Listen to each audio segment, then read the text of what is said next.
Hey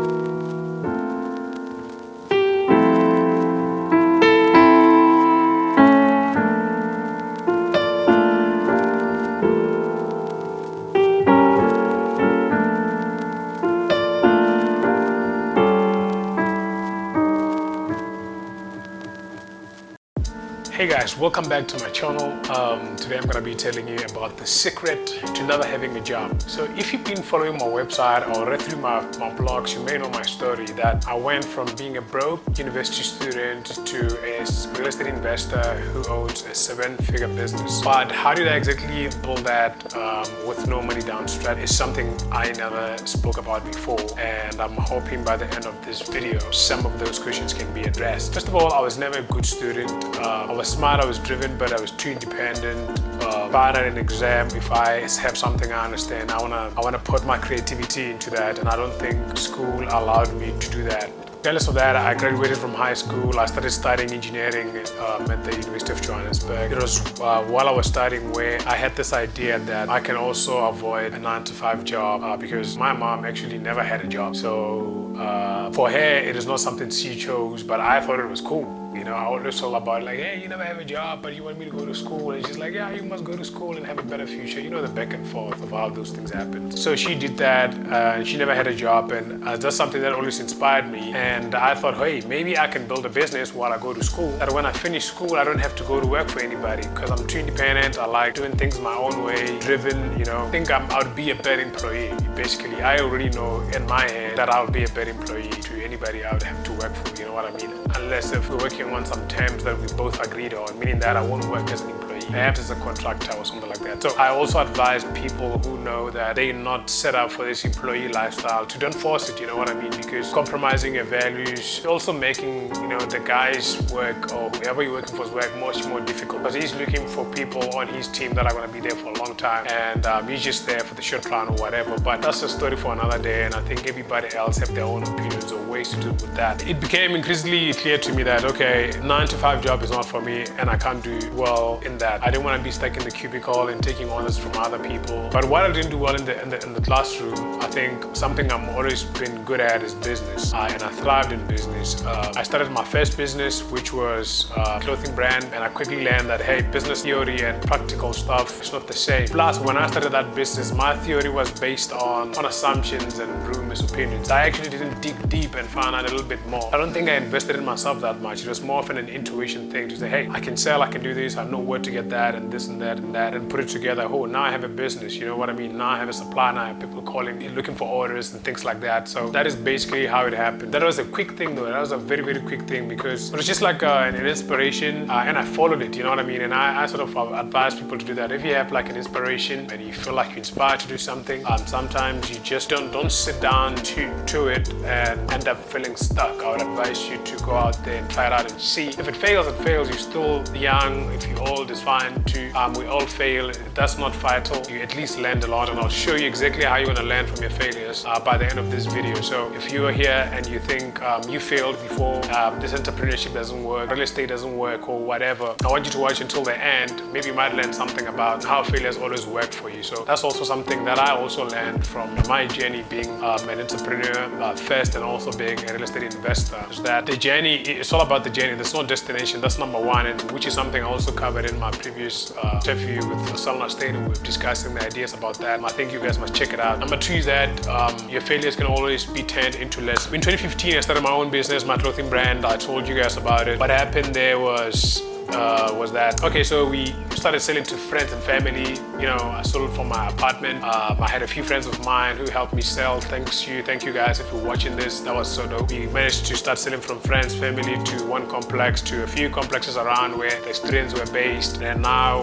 to be everywhere in Johannesburg. People were ordering through Instagram, through Facebook, social media. Social media really helps. It helped us pick up a bit there, and then now we started getting orders from everywhere now, and then the demand grew. But for specific items though, you know, so we did we did quite well. A few months later, we're in a few retail shops now in Braamfontein and also in Polokwane. And we're also looking to expand. I was talking to buyers at Edgar's and a lot of other people. It was getting somewhere. What happened was that we were getting our suppliers from local manufacturers in terms of material. So we're buying the raw material and then cutting it into patterns and then designing the clothes and then taking it into market in terms of, doing fashion shows and then take the pictures, advertise. You guys know the drill if you've been involved in sort of clothing brands. I think that's the way I went, but some people would rather go get a t-shirt or maybe existing pants or put in some print there and selling it to you, and it works out for them. So it works out differently for everybody. So I just decided, hey, I'm just gonna go from the manufacturing up to creating an item completely so I can have the power to create whatever I wanted, and then I can be able to have like a unique design. People can also feel cool who follow the brand. So long story short, what happened is we're producing locally. Every time we got too many orders, we had to go back to our suppliers and say, hey guys, can we get this material? The material was gone. Okay, so two options we had here. We either had to buy things in bulk or the material in bulk, of which as a small business owner, if you're starting out and you're testing out your idea, that's a very risky thing because you're not sure who's really gonna like it. It's a very tough thing to do or tough decision to do as a business owner, especially when you're starting out. So that's something very important. Another thing that we had to do was we had to produce from China, like all our competitors were doing. At the time, I think China's manufacturing was very cheap. That's why everybody was producing there, and producing locally was a little bit expensive. So besides the cost that it was costing us a little bit more to produce locally, the material was not consistent. So we couldn't feed our demand, and then we didn't have enough capital, obviously, to start producing in China. I did a little bit of research there, found out I needed around, I think, at least 80,000 Rand to just start my first batch of 50, let's just say, to be conservative, because I was just including flights and all of those things, and paying for people who are going to show me wherever I'm going to be going in China, because I've never been there before. At the same time, I didn't have it. I started this business out of my pocket money at college or as a student actually in university, not college. Reading too many American books, you end up saying college. I think that's the main thing to say. That's what killed our business, and then I think I also got defeated. You know what I mean? I think the main thing is that I gave up. I think that's it. That's the main point. There's no failure. I gave up. I thought this was it. It won't happen. And then I was just getting a lot of negative energy. My parents were saying, hey, if you continue doing this business thing, we're going to cut you off because you must focus on school. And they were concerned, as any other parent would be, to say, hey, I took this guy to school. He's doing his business thing. What if it fails? Now he doesn't have a job. Now he depends on me. And then now there's a problem. So they were like sort of trying to help out, say, hey, go to school, get independent and do whatever you want to do. And for me, I was like, look, I want to go to school, but I want to be independent in my own way. So that was a little bit of a thing that was going on there. So they set me down. It's like, dude, if you continue doing this thing, we're cutting you off.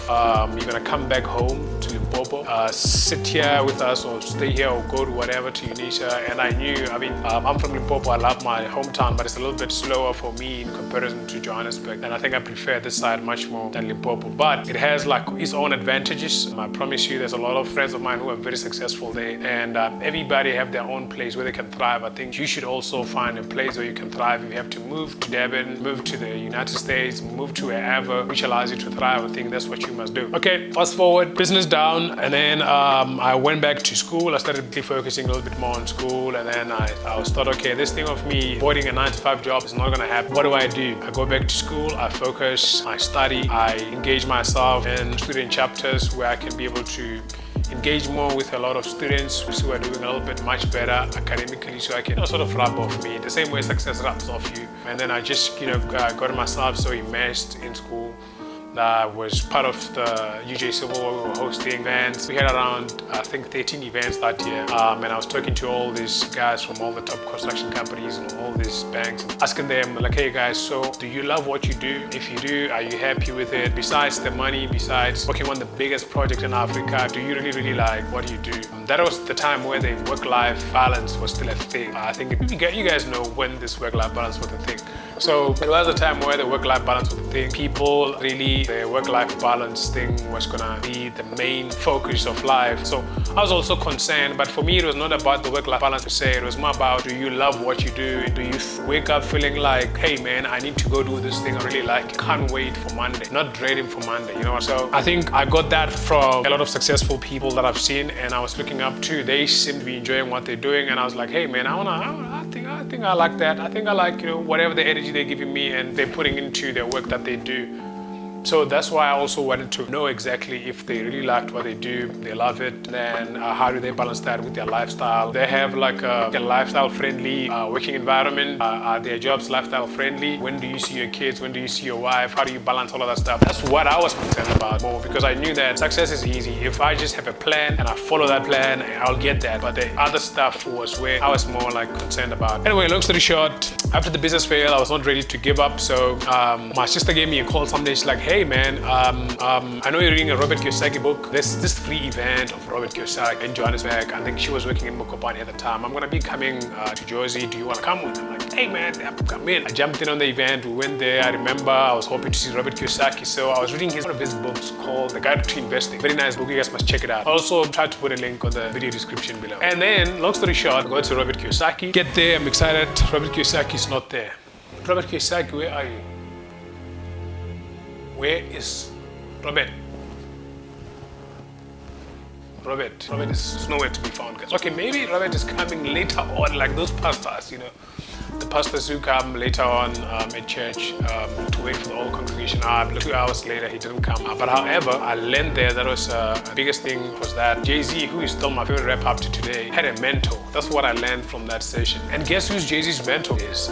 Jay-Z's mentor is Warren Buffett. Oh, wow. Here's somebody who doesn't like to get a job. The reason why I think I like people who loved their job is because of somebody like Warren Buffett. I used to watch a lot of his videos on YouTube and doing a little bit of a research to figure out what do I have in common with Warren Buffett at the time, nothing. So he inspired me very much. I think he did. He actually did inspire a lot of entrepreneurs to become entrepreneurs. Jay-Z, Warren Buffett is his mentor, and I like Jay-Z and I see what he does. He's a successful person. We all know he's the first hip-hop billionaire. That was it for me. I was like, wow. So if this guy has a mentor, maybe I need to do something different. Maybe I need to do what he did and get somebody to help me out, you know? And then I think that was the biggest idea that day. They invited us to day training. We went to the day training. I didn't have the money to pay for the registration there. I was beating myself up when I went home. Well, yeah, I mean, I called everybody at the time, you know. I made loans for my first business from everyone I know, my sisters, my brothers, everybody. I owed them money. They obviously didn't give me any money again because I was owing everybody and I was not good at paying back. So that what happened was that so I went back to the drawing board. I went back to study what was going on. I went back to study everything I can get my hands on property. Entrepreneurship was already on that too. Then I ran into this magazine, the Real Estate Investor magazine.